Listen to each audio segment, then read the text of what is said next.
મિત્રો અત્યારે સમગ્ર ગુજરાતની અંદર છે તે ભારેથી ભારે છે મિત્રો વરસાદની આગાહી છે તો આપણા હવામાન નિષ્ણાંત આંબાલાલ પટેલ દ્વારા છે તે કરવામાં આવી છે. જી હા મિત્રો, અત્યારે મિત્રો સમગ્ર ગુજરાતની અંદર તમે જોઈ શકો છો કે કેવી રીતે ધૂળની ડમરીઓ સાથે છે મિત્રો વરસાદ વરસી રહ્યો છે.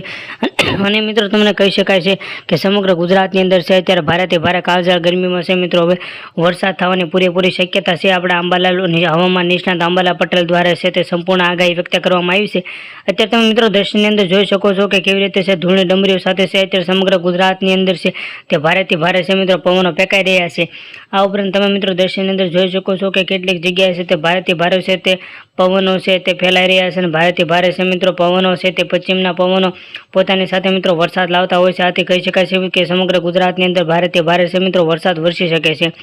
મિત્રો અત્યારે સમગ્ર ગુજરાતની અંદર છે એટલે કે મિત્રો દક્ષિણના ગુજરાતમાં છે તે વરસાદે છે તે હવે છે મિત્રો પ્રવેશ કરી લીધો છે. જ્યાં મિત્રો અત્યારે સમગ્ર ભારતમાં ગુજરાતની અંદર જો મિત્રો ગુજરાતની સવિશેષ વાત કરવામાં આવે તો સમગ્ર ગુજરાતની અંદર છે તે દક્ષિણના ગુજરાતમાં છે મિત્રો ભારેથી ભારે છે તે વરસાદ છે તે બેસી ગયો છે એવી પણ આગાહી આંબાલાલ પટેલ દ્વારા કરવામાં આવી છે. અને અત્યારે સમગ્ર દક્ષિણની અંદર છે તે વરસાદ પ્રવેશી શક્યો છે. ખાસ કરીને મિત્રો જો વાત કરવામાં આવે તો ભાવનગર જિલ્લાની અંદર છે મિત્રો વરસાદ છે તે ખૂબ જ વધારે વરસી ગયો છે. આશરે મિત્રો વાત કરીએ તો 12 થી 13 ઇંચ જેટલો છે વરસાદ ભાવનગર જિલ્લાની અંદર પડ્યો છે.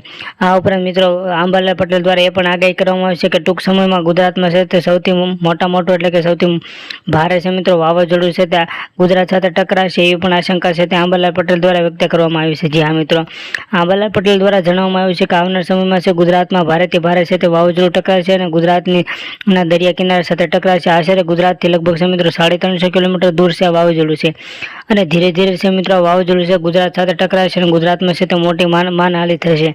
અને મિત્રો અત્યારે તમે સમગ્ર ગુજરાતના દરિયા કિનારે જો દક્ષિણની વાત કરવામાં આવે તો દક્ષિણમાં હાઈ એલર્ટ જિલ્લાની અંદર આવે છે.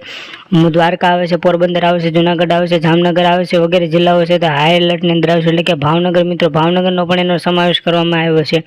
આ ઉપરાંત મધ્ય ગુજરાતની વાત કરીએ તો મધ્ય ગુજરાતની અંદર છે હાઈમાં એટલે કે મધ્ય ગુજરાતમાં છે તે અમદાવાદ છે તેમજ વડોદરા છે વગેરે જિલ્લાને છે તે હાઈ એલર્ટ કરી દેવામાં આવે છે. આ ઉપરાંત ગુજરાતના જે દરિયા કિનારાની સરહદ છે એમના પણ છે તે ખાસ અંશે છે તે મોટા તફાવતો છે તે જોવા મળે છે, તમે જોઈ શકો છો.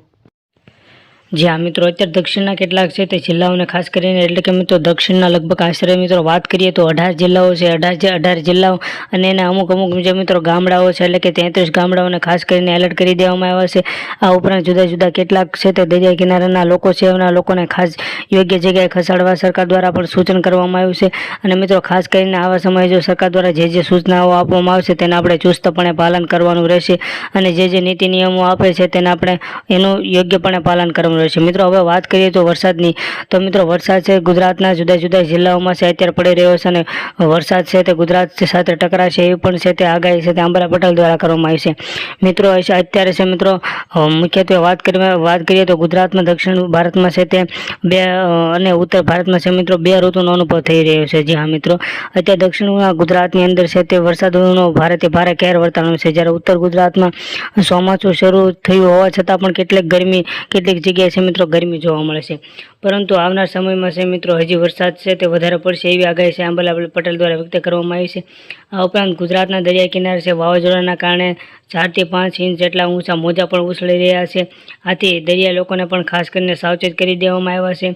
મિત્રો આંબાલાલ પટેલ દ્વારા છે ભારેથી ભારે છે મિત્રો આગાહી વ્યક્ત કરવામાં આવી છે. આંબાલાલ પટેલે છે તે ખાસ પ્રકારે જણાવી દીધું છે કે આવનાર સમયમાં છે ગુજરાતમાં ભારેથી ભારે કાળો કહેર વર્તાશે એવી પણ આગાહી છે તે આંબાલાલ પટેલ દ્વારા વ્યક્ત કરવામાં આવી છે. અને ગુજરાતમાં છે મિત્રો આશરે 5 સિસ્ટમ છે તે દરિયા કિનારે સક્રિય કરી મૂકી દેવામાં આવ્યા છે. જી હા મિત્રો, ખાસ કરીને જો જિલ્લાઓને કેટલાક પ્રકારની છે તે એલર્ટ પણ કરી દેવામાં આવશે. આ મિત્રો ઓખા છે તેમજ પોરબંદર છે, વેરાવળ છે, મહુવા છે, ભાવનગર છે, આ ઉપરાંત જુનાગઢ છે, રાજકોટ છે, જામનગર છે, મોરબી છે વગેરે છે મિત્રો કેટલીક જગ્યાએ છે 12 થી 13 ઇંચ જેટલો વરસાદ વરસી શકે છે. અને ખેડૂત મિત્રો માટે પણ સારા સમાચાર કહી શકાય છે કે જે આ મિત્રો ખેડૂત મિત્રો માટે એટલા માટે સારા સમાચાર કહી શકાય છે કે ઘણા સમયથી છે તે ખેડૂત મિત્રો છે તો વરસાદની રાહ જોતા હતા. આજે છે મિત્રો એની રાહનો છે અંત આવી ગયો છે. એની છે મિત્રો આતુરતાનો અંત આવી ગયો છે, કારણ કે હવે છે ખેડૂતો વાવણીઓ લઈને તૈયાર થઈ જાવ, કારણ કે છે ગુજરાતમાં ભારેથી ભારે છે એટલે કે વધારેમાં વધારે છે તે મુશળધાર વરસાદ વરસે છે કે જેથી ખેડૂત મિત્રોમાં છે મિત્રો આનંદનો પણ છે તે માહોલ જોવા મળી રહ્યો છે. અને ધીરે ધીરે સમગ્ર ગુજરાતની અંદર છે તે ભારેથી ભારે છે મિત્રો કાળઝાળ ગરમીમાં છે હવે રાહત થશે અને લોકો પણ છે એક હાશકારો અનુભવ છે, કારણ કે વરસાદી કાળઝાળ ગરમી છે વધી રહી હતી એમાં છે મિત્રો વરસાદે એન્ટ્રી લીધી એવું પણ કહી શકાય છે. એટલે કે મિત્રો સમગ્ર ગુજરાતની અંદર છે તે ધીરે ધીરે વરસાદ શરૂ થઈ જશે અને મિત્રો ચોમાસું શરૂ થઈ ગયું એમ પણ કહી શકાય છે. મિત્રો હજી સુધી જો તમે ચેનલ સબસ્ક્રાઇબ નથી કરી તો અત્યાર સુધી મિત્રો ચેનલને સબસ્ક્રાઇબ કરો, લાઇક કરો અને શેર કરો.